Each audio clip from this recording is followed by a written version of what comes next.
Welcome to another Kingscrusher radio show on Play Chess, and also streaming to YouTube. So this week we're going to carry on looking at the amazing games of Garry Kasparov. And let's see. I'll just make sure Livebook's connected and mute over here and add a kibitzer. I'm going to use actually Stockfish 8 at the moment. Okay, so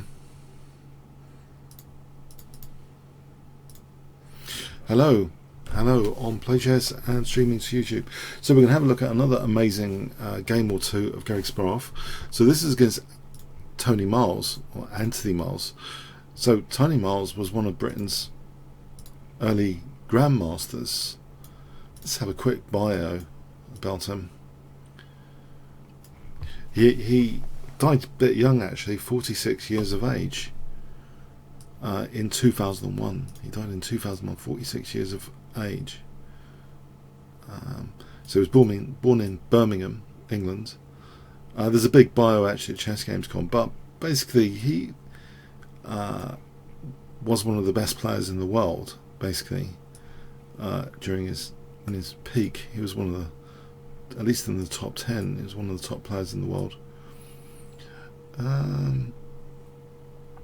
Actually, his bio is far too long and detailed. I recommend just checking on Wiki or chessgames.com or somewhere for his bio. So anyway, let's have a look. D4, knight f6. This game was played in Basel, 1986.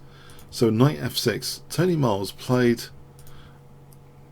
for a what's called a check Benoni. So c5, as if it's going to be a Benoni, but no, we get a check Benoni. Check Benoni. This e5. So already a very exciting opening compared to World Chess Championships. I think that's going to be my new characterization of any openings that have imbalances and fun. It's got to be noted that, you know, there's a recipe here for a fun game potentially with a check Benoni. So what is Black conceding here out of the opening with the check Benoni? Well, Black's trying to kind of block everything up. You'll notice that the dark square bishop's hemmed in. It's a prisoner. But Black is often trying to like trade this off for this one. And White sometimes is trying to trade this one for this one. That's the strategy, the general strategy. But you'll notice, well, we're going to see in this game that after e4, there isn't a desperate plan to exchange off this bishop, which I've used myself, and some based on like some games of grandmasters. Sometimes they try and exchange off this bishop. Kasparov is not, you know, immensely concerned about exchanging off this bishop. In fact, let's have a look. Bishop e7. He just plays knight f3. Black castles, interestingly. And that is slightly interesting to castle routinely because White hasn't castled. In Livebook, knight bd7 has been played, for example, like this. Now Black castling and White often castling. This is like a normal sequence which is seen in a lot of games where Black fianchettos the knight and plays for f5 sometimes, maybe not immediately. Actually, a lot of games continue with knight f6 like this, and then f5. That's a lot of games have actually started from here. But here, okay, Black, yeah, that's quite popular. Black casting is also reasonably popular. Here, bishop e2 with the idea of casting, I think is the standard thing where White just plays like that.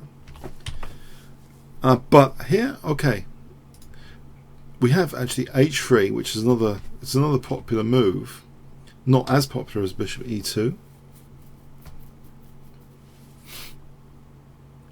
And we have knight bd7. And interestingly, you might think moving the bishop and then casting, or you know, bishop here maybe, or bishop e2. But actually, bishop d3 is quite common to try and discourage f5 later from Black. For example, if knight e8 to, you know, play like this, you know, for a later f5, I think even g4 here makes sense. This has been played a lot actually, g4 in that position. But anyway, Kasparov is keen to create the binds on f5 immediately with g4. So what's interesting here is that there's no major concern about exchanging off these bishops, nor is black trying to exchange off these bishops at the moment.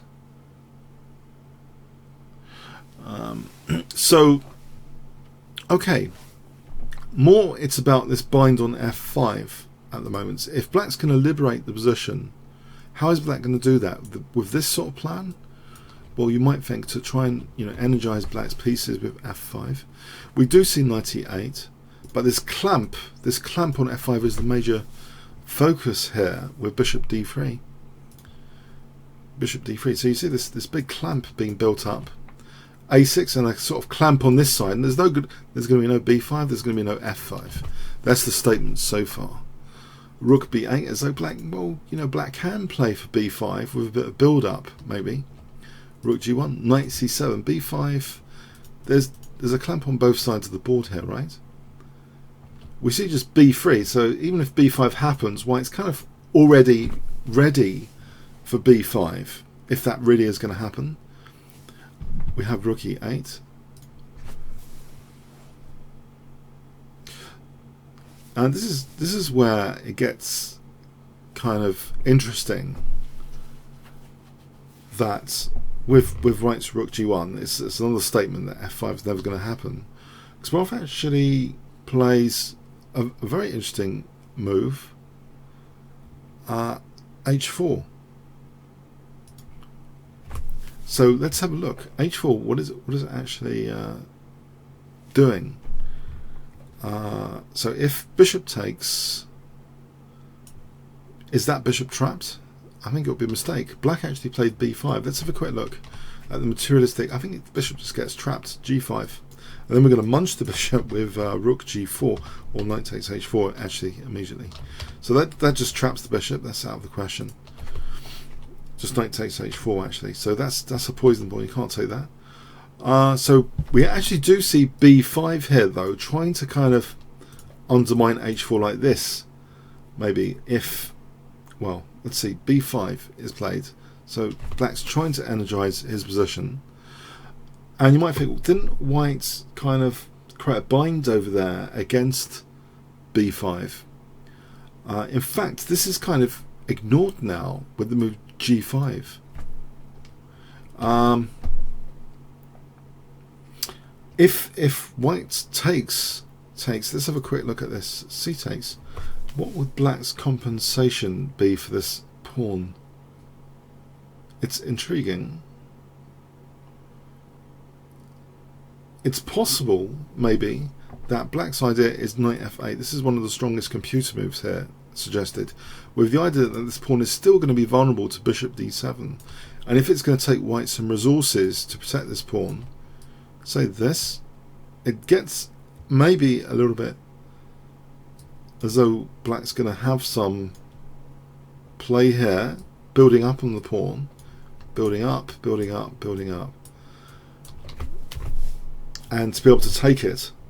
If this is the case, let's continue with this. Knight takes b5. Black eventually can regain that pawn.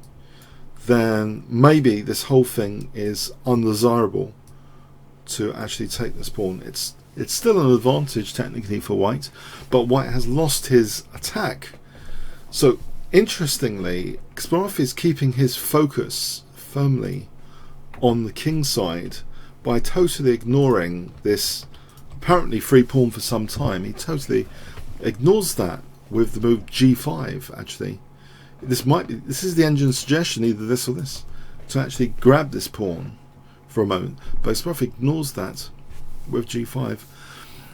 And he's already kind of prepared for this blast with b5, with this b3 move. Black doesn't necessarily want to play b takes c4 here. But actually, black played knight f8. Let's have a quick look. If black does play b takes. Now, actually, this might be one of the better moves. If takes, there might be f5 because the clamp's gone a bit here. And if takes e4, there's a bit of counterplay, maybe a bit of counterplay. Black's trying to get some energy in the position, some counterplay. So, but white can just take with this, leaving this, binds against f5 and controlling e4 here. Now this, let's follow this. Is there enough counterplay for black? Well, anyway, Tony Miles decided he didn't want to go into this position in any case. Okay, so yeah, he didn't want to go into this. He actually didn't play b takes. He played knight f8. Now, actually, Kasparov just continues h5. So what are these pawns actually doing? Is white actually playing for g6 or something? We see bishop d7. And now the move knight h2 is played. So where is this knight heading? Let's see. Black took on c4 now. Bishop takes c4. Which seems to allow black f5 down. And bishop's not suppressing f5. f5 was actually played. And the thing is, with playing f5, sometimes it is weakening a bit the light squares. This is just taken. Takes. And now knight f1 actually, just to go with either knight e3 or maybe even knight g3, just hitting these light squares. Maybe with tempo. Queen d7. So yeah, there's a light square strategy that's emerging here. Knight e3. And immediately in this position, it looks as though actually there's a dangerous threat now of queen f3 on that bishop. Yeah, it's going to be trapped again, potentially. So queen f3 has to be addressed. We see e4, which does actually weaken these dark squares on this diagonal. Bishop b2, taking over that diagonal, potentially, later. Bishop d8.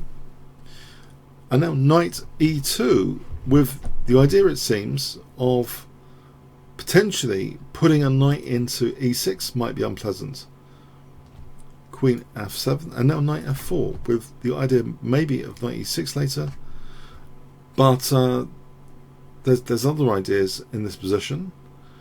We see after bishop c8 a very, very interesting move, which you might think's rather surprising. It doesn't necessarily win or anything on the spot, but it does seem a little bit surprising. So okay, if I ask you white to play here, what would you play with white in this position? It looks surprising as an idea. Yeah.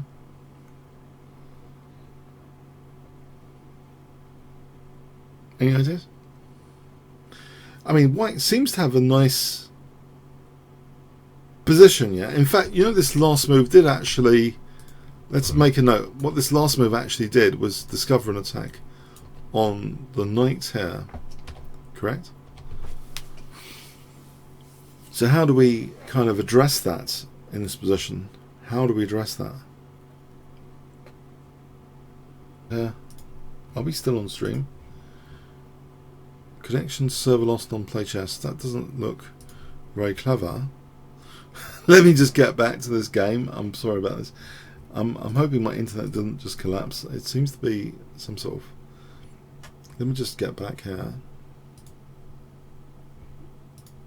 Server is down. Connection server lost. Great.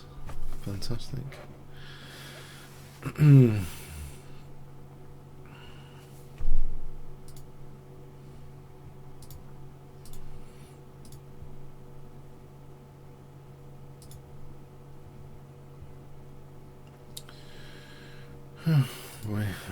going to have to reconnect. Hold on a sec. I'm just going to try and reconnect.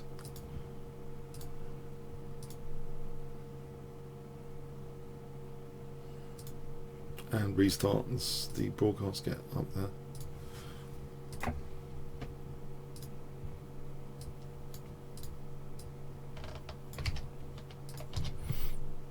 Sorry about this.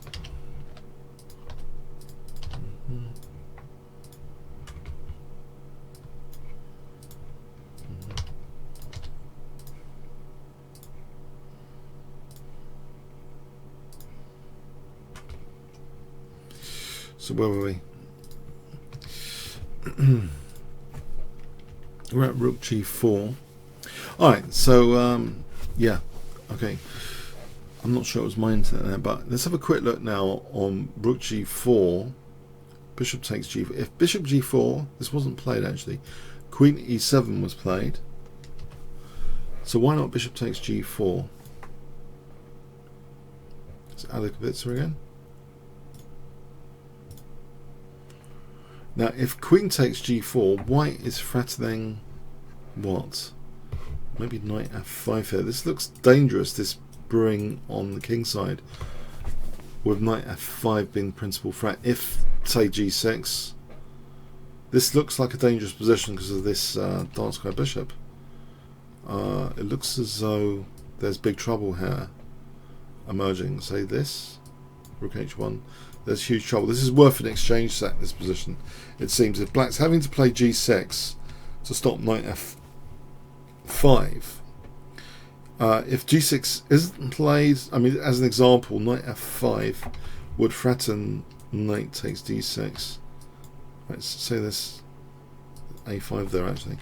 Right, so say something more sensible as an idea. Rook here, knight f5 here. What happens? g6 happens. And that's kind of crushing, isn't it? This looks crushing. Maybe knight takes g7, yeah. So it looks like this is not the sort of territory that black wants necessarily after rook g4 to take this, because what happens essentially, let's have a look in a nutshell, is white's got a massive attacking position here for the exchange. So actually this rook was ignored actually. We see actually queen e7.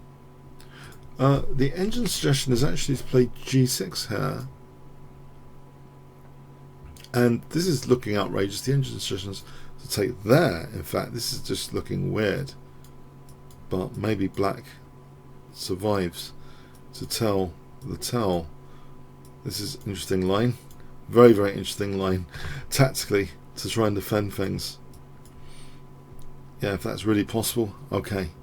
But anyway, so not g6, but rather queen e7 is played, because it looks, from a human perspective, there's no way you'd want to play g6. There's no way you'd want to play this. It would open up these dark squares. This is just crazy looking to play g6. But you know, maybe it is the best way to play the position, but it looks crazy to do this. So no, queen e7 was played. Now the snag with queen e7, well, bishop takes g4 is actually threatened now, it seems, potentially, because there's, for example, queen takes g5 after. We see the rook dropping back and the queen going back to hit the knight, and actually this time we have knight fg2, so keeping hold of h5 here, this knight retreat. Okay, so what's happening here? Knight a8 is played. This looks like a really strange move to play. Knight a8. What is black doing if he has to play a move like knight e8? Knight a8. White definitely has a space advantage here. I'm not sure what black can do, because yeah, it looks like an unfortunate position to have from a check Benoni. And just white just celebrating that space advantage and trying to creep onto those light squares, even though like there's still a light square bishop around, it doesn't seem that great. So knight a8 doesn't seem like a fantastic move to play. Okay, so a5 kind of makes sure b6 isn't used. The knight goes back as though maybe the b5 square is useful. But now we see knight h4. It looks to be brewing threats like g6. Looks to be, maybe, potentially. Knight b5. Now in fact g6 is played to try and open some lines up. H takes. Knight takes g6. Yeah, and it looks pretty scary, but there might have been an opportunity here for black to do something clever to generate some counterplay, it seems. Black played bishop f6 in this position. Actually, there might be an idea, it seems, of knight d4 just to sack a pawn. Have a quick look. If we have this position, I think black might be able to get some counterplay.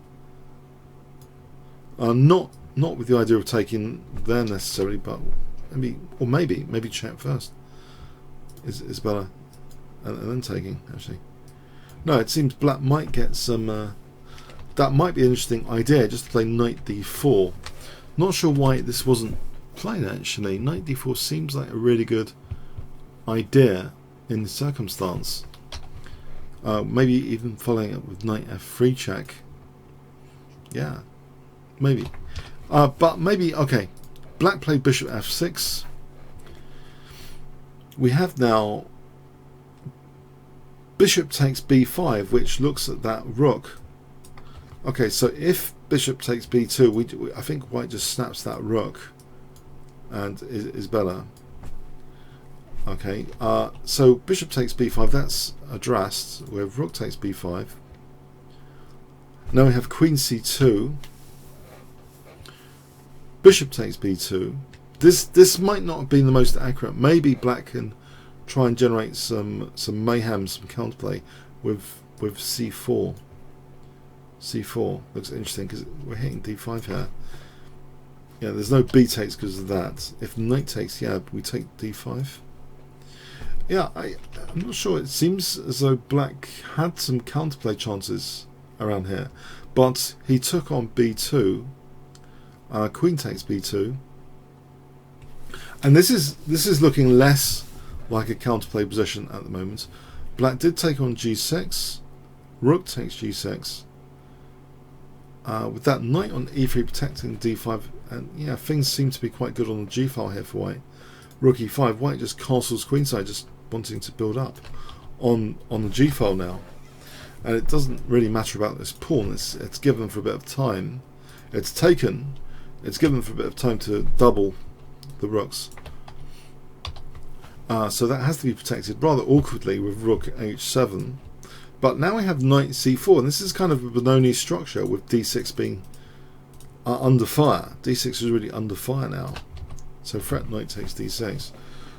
Queen f4 check is played after king b1. Again, this is a big problem now. There's three things on this, only one defending. A rook drops back to defend that naturally. But d6 is falling. Knight takes d6. It's protected by the rook. And this is a big problem, actually. Black seems to have just collapsed, actually, with what he's played. Because if rook c7, I think we just simply take on... I think we can just simply take there with a huge advantage, because the rook can't take sort of the crashing through. So black seems to have collapsed to have this position. He tries bishop f5. Maybe setting a little trap here of some sort. Well, it's probably not best to take on b7 here, because if bishop takes g6, and if rook takes, yes, there's a little trap here in the form of e3, which threatens this and also threatens check to win the rook, or even on e4. So this would be troublesome, this position, and it's avoided by Kasparov. He doesn't actually take on b7. What he does is, though this looks like a killer move, actually, what he plays in response. Well, kind of the best move, it seems, in response to this. Yeah. Can you see what white plays? So white to play here. Can you see what white could play in this position? He doesn't take on b7. That's a big clue. So what would you think is a good? move. Although, you know, taking on b7 is actually maybe advantageous as well. Actually, it seems that might be advantageous as well, but a bit trickier to find a follow-up in human terms. But no, this is more easy to play, I think. This next move that Kasparov plays.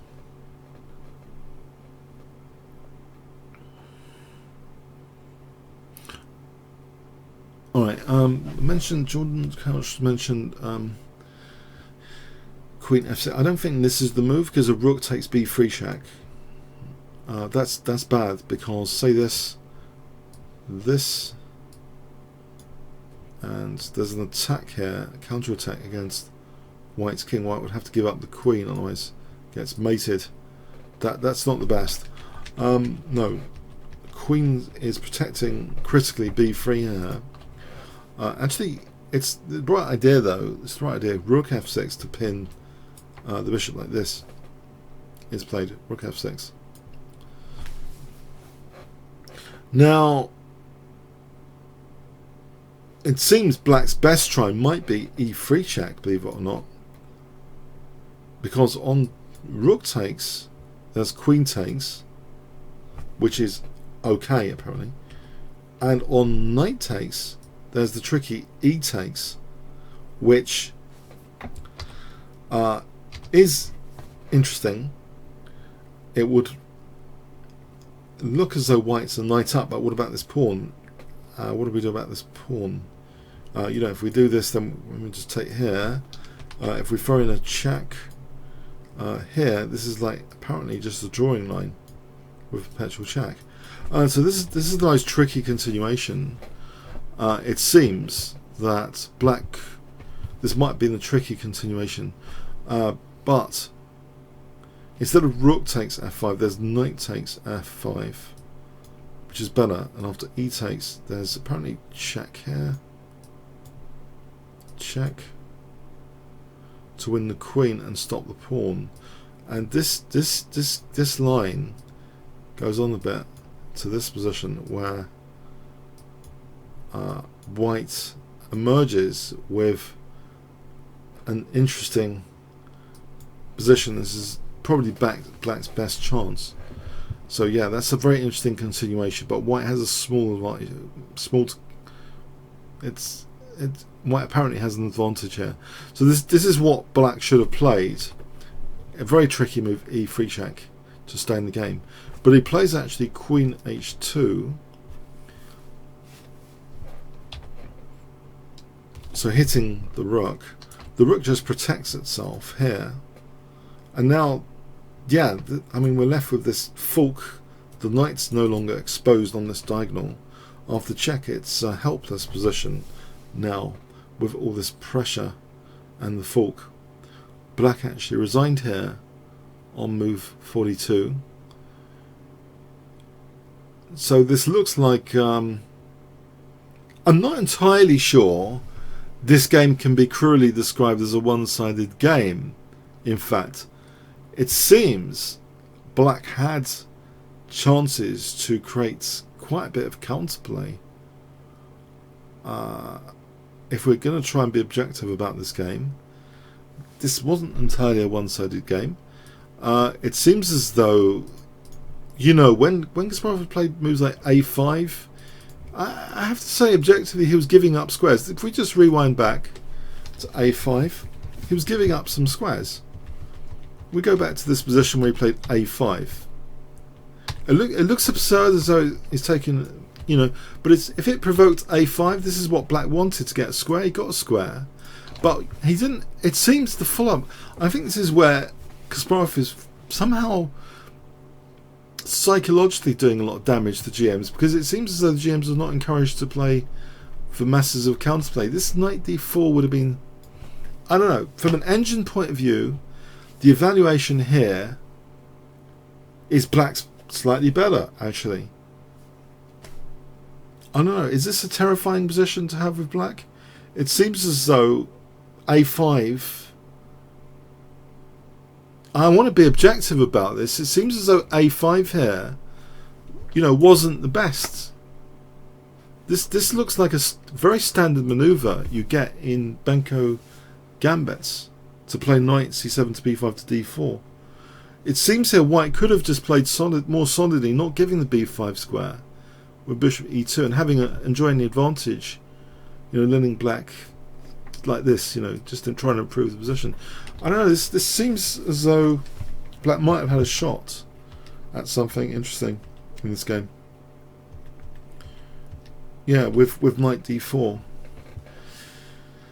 Yeah, it doesn't seem entirely a one-sided game. I mean, a lot of Kasparov games are one-sided games, but it doesn't seem as though this position. It seems as though black was in the game here at this point, to be objective. But anyway, an interesting game in 1986. Now I'd like to, if we have some conclusions, actually. I'll try and list you 5 conclusions before we go on to the next game. Actually, I've been doing this for actually I was working on this video course for a company this week, and I was asked to do a few conclusions for each game. And actually, I do find it quite challenging to actually try and formally say a few conclusions from each game before going on to another game. Okay, conclusion 1: check Benoni is a very interesting opening to try out. It keeps the position kind of blocked. Conclusion 2: white's not necessarily playing for a trade of light square bishops. He tried for an f5 bind and a b5 bind. Conclusion 3: I mean, I'm going to say that a5 was provoked, and maybe black didn't generate as much counterplay as he should have from that a5, because this knight c7 to b5 to d4 seemed like an interesting plan. Conclusion 4: it seems as though white, once he got coordination and threats, black seemed to just go astray, leading to like horrible fork, which he couldn't parry, and combined with the g-file. Okay, so there's 4 conclusions there. Okay, immediately that I can see. Okay, let's go on to another game though now. So still in 1986, another interesting game was against Smejkal. Smejkal. I'll try and get the pronunciation actually. This was played apparently in Dubai. Jean Smejkal, last FIDE rating 2504. He's 70 years old now. He was born in Czechoslovakia, awarded the IM title in 1970, the GM title in 1972. He's been Czech champion in 1973, 79 and 86. So this was the year he was also Czech champion. In 1973, Leningrad Interzonal, he finished 4th, 1 spot shy of qualifying as a World Championship candidate. It's quite a good player. He was on most Czech Olympiad teams between 1968 and 1988. Alright, there's another bio you can check out. So let's have a look at this game. So e4 from Kasparov, and we have e5, knight f3, knight c6. We have a Roy Lopez, pretty standard stuff. Roy Lopez.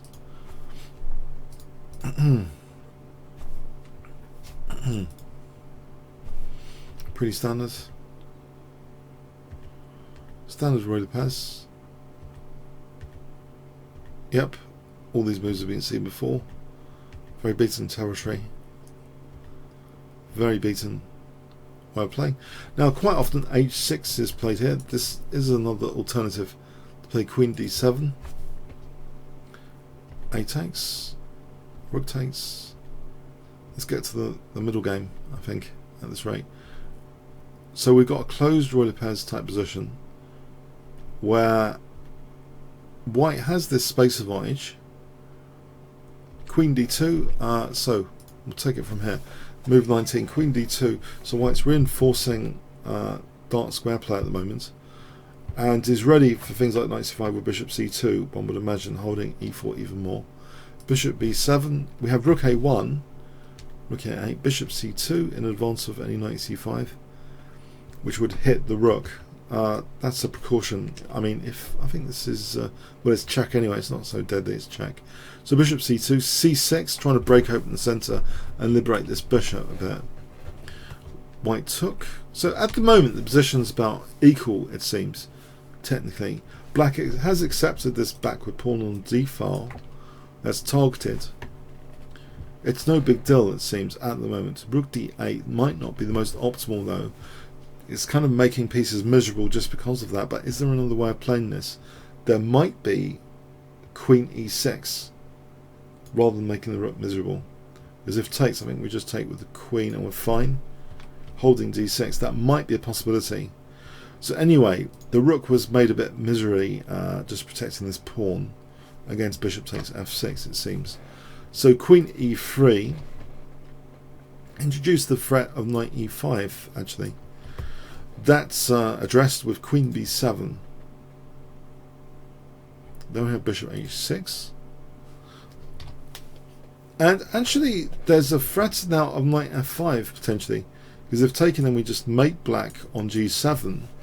Now, black played knight c7 here, allowing this to happen. What can black do about knight f5?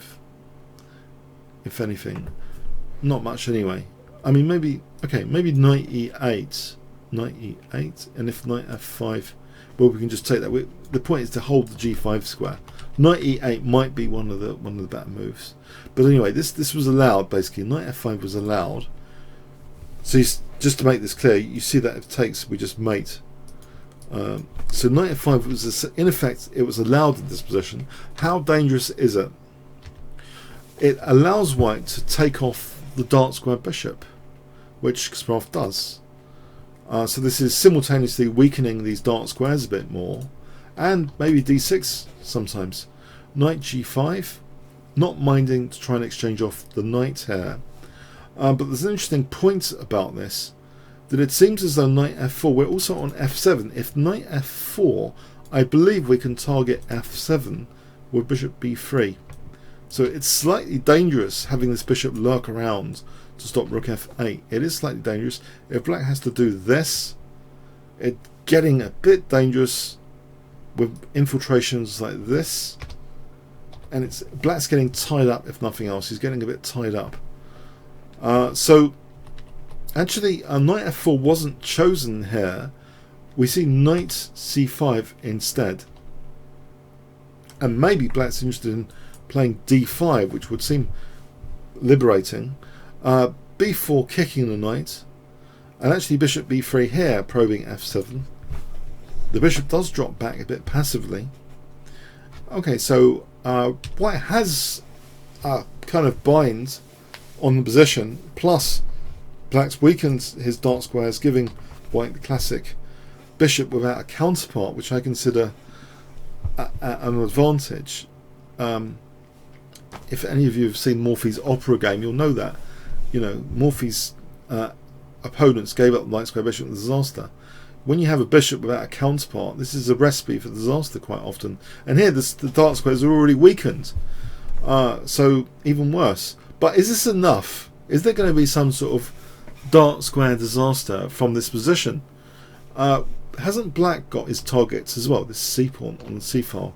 He targets the c pawn, and actually, that's just protected. But with the idea also that c4 might happen at some point. c4 is actually on the cards as well.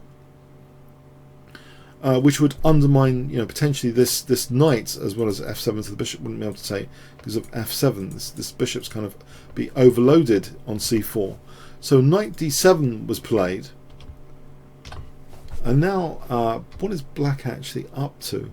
We see the knight actually retreating. Knight db6. It seems as though there's a bind on the queen side. White's sort of bound on the queen side, it seems, but we have bishop g5.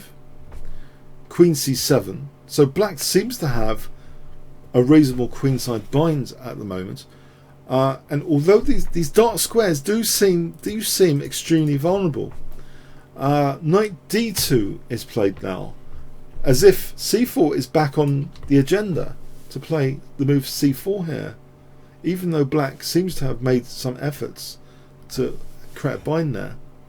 But also in this position, it would seem as though one should be concerned about bishop f6 and queen h6.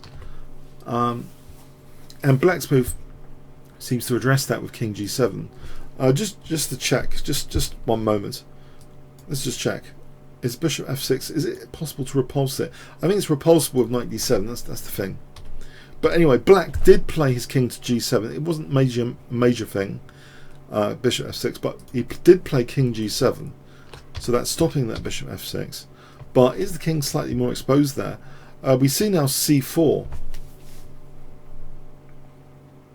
C4, and it seems as though the evaluation has gone berserk against black here to like +8.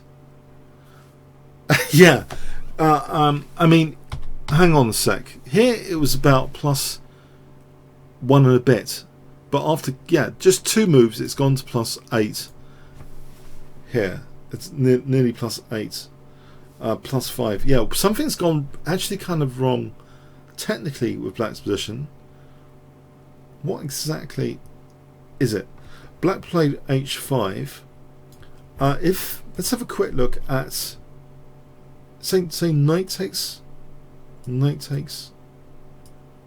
Alright, there's rook takes. And what happens here? Bishop h6. This position is a killer because of queen g5, and we are getting into those dark squares. Yeah, I think it doesn't matter about this. I think we just pounce into the dark squares. Thanks very much. Checkmate is coming. It's mate in 3. It seems as though the king g7 might not have been the greatest defensive move of all time. King g7, given that bishop f6, it was possible to, on any bishop f6 to just play knight d7. But I guess you want to sometimes defend things in advance. But maybe this isn't the way to go. Anyway, so we have c4, and it seems as though black is in big trouble. The suggestion here is actually to put the king right back on g8. Well, that's one of them. That's not a good sign. But black played h5. The thing is, yeah, the bishop without a counterpart. I don't know how many of you think about this. Actually, I've been thinking about it quite a bit recently. The bishop without a counterpart is more important for the attacking player, as far as I'm concerned, than the advantage of the bishop pair. This is a gigantic attacking player's weapon from my perspective. I don't know about you guys, but when you've got a bishop without a counterpart, especially when the squares have been weakened, it is a gigantic attacking player's friend. The bishop without the counterpart. So how can we actually break in to the dark squares here, though, at the moment? Well, we have c takes b5, hitting the queen, and there's also a threat of bishop h6 at any point with queen g5. We have queen d7, and funny enough, the dark squares are so bad here. It seems in this position at move 38 there was available a forced mate in 7 in this position. There's actually apparently a forced mate in 7, which I'm not sure entirely how that works, but apparently it's a forced mate in 7. Kasparov didn't play the forced mate in 7, he played queen f3. Let me just show you this. Why is this a forced mate in 7? Check. Now if king h7, it's a forced mate in 4.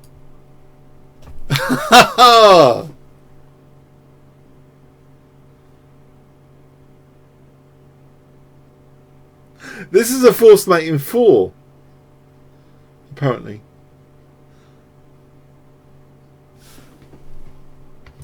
Forced mate in 4, white to play.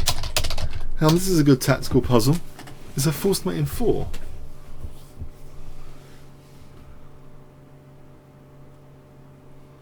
I told you the bishop without a counterpart is a killer weapon for the attacking player. But how do we actually exploit it here?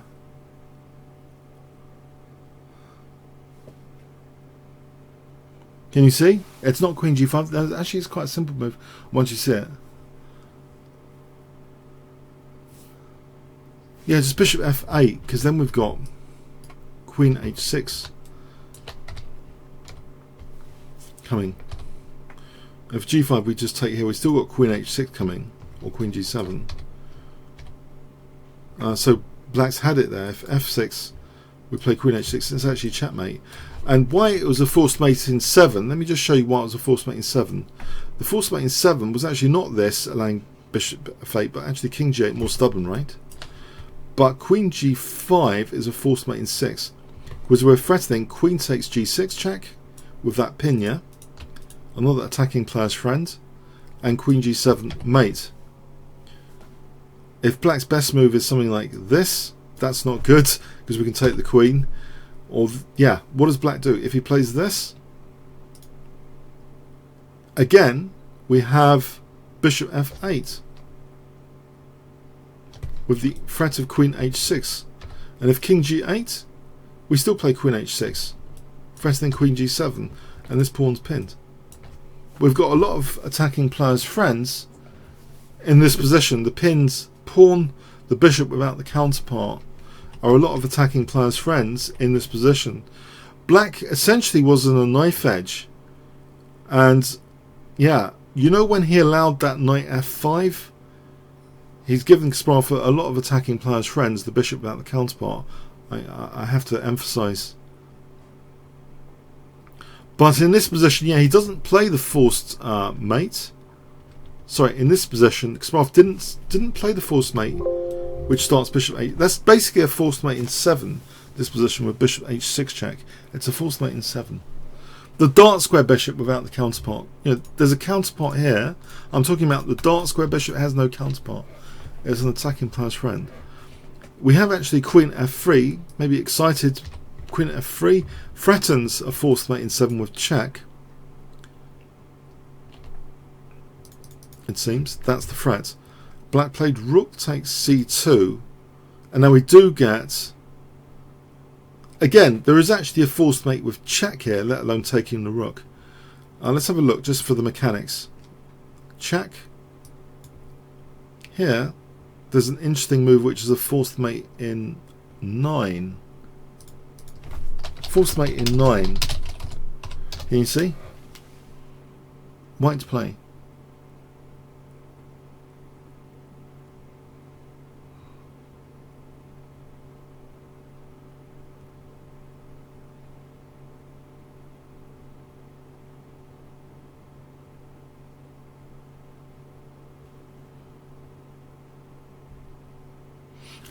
I'll show you. Bishop h6. So it threatens queen g7. If this is just a delay move. Now if takes, let's avoid the delay moves. We have check. Check is the forced mate in 4. Now if here, check, we're going to get this position anyway, where check, and then g3, checkmate. Yeah. But it's similar to the game, I think. In the game, Kasparov did take the time to take back the rook. Black's busted here. I think we can definitely trace this back. So bishop b3 threatening queen f6 now, and bishop h6. There's hardly any defense. We have got the bishop pair working as an attacking force as well. Queen. This is desperate. Queen takes b5. Queen f6. Threatens bishop h6 now. It's all over here because black resigned. If he plays knight d7, then we take on g6, that pinned piece, pawn. Now if here queen h7 is mating, that would be terrible. And if here we can scoop this one up and play bishop h6, threatening a mate in 2 with queen g6, queen g7, and this position is hopeless here. Okay, now I want to take you back to the critical moment. It seems from the defensive player's point of view, this can't be tolerated. I don't think knight f5 can be tolerated.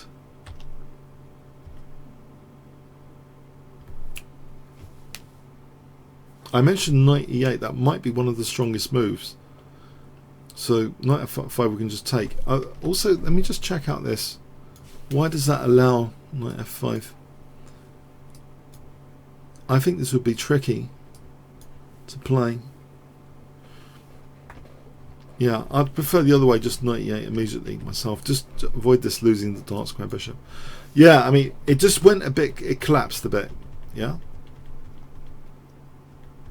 So we have the dark square bishop without the counterpart.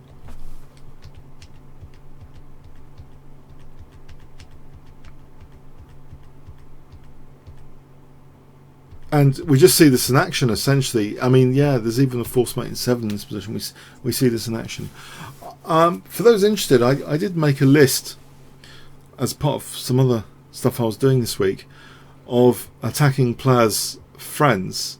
And I did a big list of about 30 what I consider attacking players' friends. And it was on the list, the bishop without the counterpart. I can tell you some more within that category, if you would like. Just remember, I'll just get my reference list.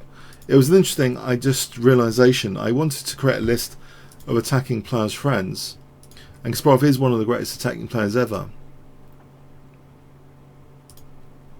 I'll just quickly mention a few.